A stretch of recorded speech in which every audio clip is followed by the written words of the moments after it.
You ever notice how some people are so deep until you ask them one real question and suddenly they're a Roomba hitting a wall, just bumping around, beeping, turning away? If you're the one who sees things, you know this pain. Because you do not just hear the words, you hear the reasons the words got chosen. You hear the fear underneath the joke. You hear the control beneath the, "I'm just being honest." At some point, you start wondering, am I going to spend my whole life being everyone's mirror while no one holds one up to me? Today's episode is for the ones who are tired of being the lighthouse that never gets a signal back. Being the mirror sounds noble until you realize it's also a lonely job. Part 1. Introduction to the Lighthouse Framework.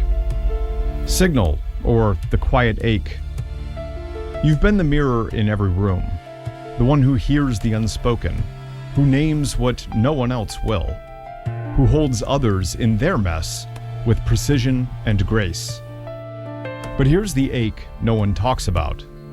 Who's holding you? What happens when you've outpaced everyone around you, and there's no one left who reflects you back? If you're always the signal, you start starving for a reply. Mirror, the truth beneath the performance. You stop asking to be seen. You stop expecting support. Instead, you build a life around being the one who helps. But that was never strength. That was survival. Quick definition. Survival mode is when your nervous system chooses safety over connection, even if it costs you intimacy. And now, you're tired. Not just from doing too much, but from never being met. You didn't become strong, you became necessary. So let's look at the raw recognition here. When no one can match you, you start to collapse inward. You pretend it's fine. You lean harder into usefulness. But deep down, you wonder, is this it? To be the lighthouse that never gets a signal back? Usefulness is a great hiding place for grief. Sovereignty, the truth, even if it stings. You may not find someone who sees like you do. Not soon. Maybe not ever. But that doesn't make your insight a curse. It makes your insight a gift, one that still deserves to be held.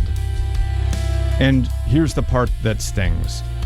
You cannot keep shrinking to fit beside people who only love you when you're easy. Your depth is not the problem. Your self-abandonment is. Gritty invitation. Stop staying small just to feel connected.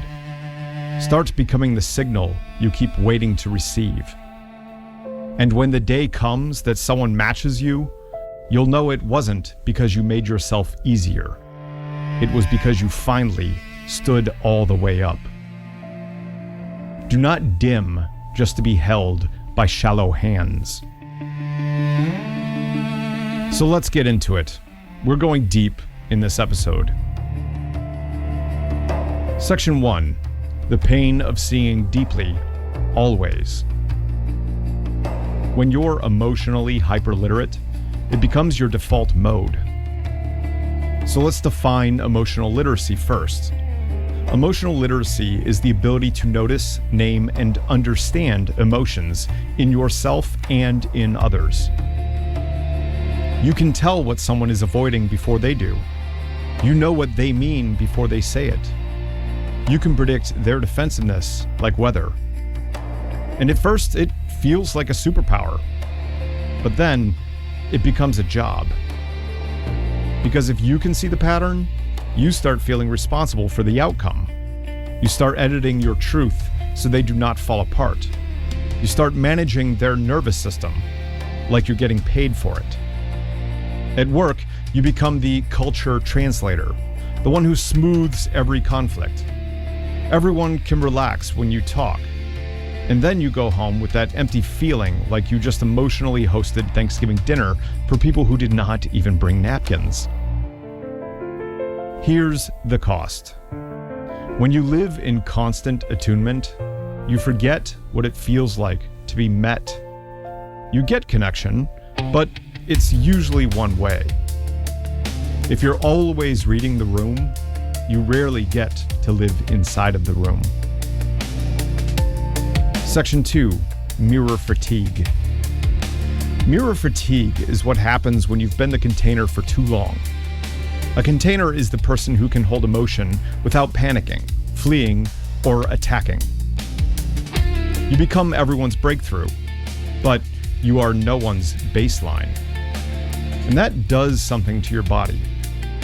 Research keeps showing that social connection matters for health and longevity, and loneliness and isolation are real risk factors, not just sad feelings. So if you're the strong one who never gets held, you're not just lonely, you're taxed out. This is also where your history matters. A lot of mirrors were forged early. Parentification is a common origin story. Parentification is when a child is pushed into adult emotional or caregiving roles. There's recent review work highlighting how parentification can shape both resilience and long-term strain depending on context and support. So you learned, be useful, be calm, be the adult, do not need too much. And now you're an adult who can handle everyone's feelings, except your own need to be held. For example, your friend group uses you like a therapy app. They text you the chaos. You respond with clarity. When you finally say, I am not okay, they hit you with, damn, that's crazy, and then they send you a meme. Being the container becomes extremely taxing when no one ever carries you. Section 3. Why match feels impossible. Let's name the truth without being fucking arrogant about it. Most people were not raised for this level of awareness. Not because they're dumb or something, because they were trained to avoid. We confuse connection with comfort. Comfort is, I feel soothed. Connection is, I feel seen. And when you speak in insight, a lot of people hear confrontation. So you start shrinking your language to stay in a relationship. You simplify, you soften, you translate, you do emotional captions in real time so they do not spiral. It is not communication, it is customer service. For example, family holidays. You can see the old roles snap into place. One sibling becomes the clown, one becomes the critic, one becomes the victim. You become the mediator. You go home exhausted and wonder why family time feels like unpaid labor. If you have to translate yourself to be loved, you are not being loved.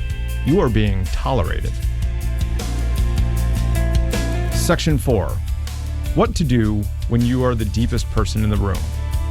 And again, we're not talking in an arrogant thing, we're just talking in an objectively measurable reality type of thing.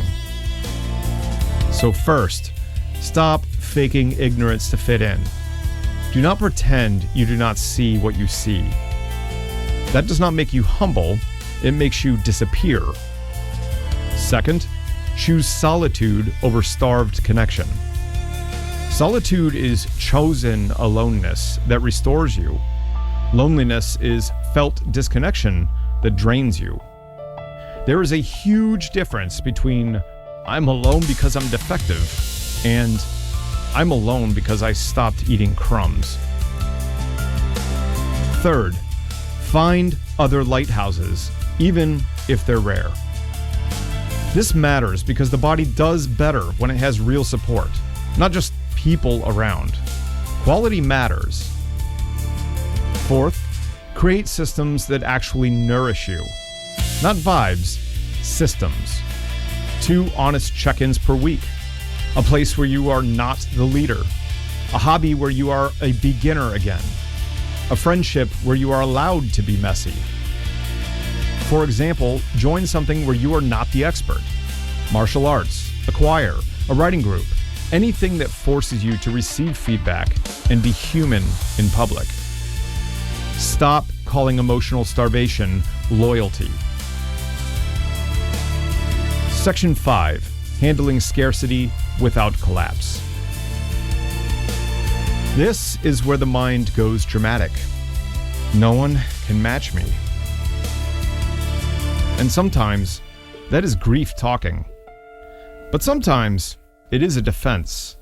Because if someone did match you, you would have to stop performing wisdom and start receiving care. And receiving care can feel terrifying when your identity is built around competence. So here's the truth. Accept that many won't match you. Also accept that some will. Do not demand perfect mirrors. Seek glimpses. A glimpse is someone who can do one key thing with you: repair, presence, honesty, accountability. That counts. Also, build a relationship to your inner witness. An inner witness is the part of you that can observe your experience without abandoning you. Because even if no one shows up today, you can stop leaving yourself. For example, you stop texting the friend who only calls when they are in crisis. You feel guilty for a week, and then your nervous system settles in like, oh, so we can breathe now. Scarcity is real. Collapse is optional. Section 6. What it looks like to be met. Being met is not being praised for depth. It looks like this. You are challenged, not coddled. They ask real questions, not just, how do you feel? They do not need you to teach them the basics of how to support you. They can hold tension without turning it into a power game. You do not have to translate. You can speak normally. You can be sharp. You can be quiet. You can be tired. And they do not punish you for having a human nervous system. This is also where we add the all-important nuance. Some empathy and emotional labor can absolutely be meaningful. But chronic emotional labor without reciprocity is linked to burnout in many contexts. So being met includes reciprocity. Not equal in every moment, but balanced over time.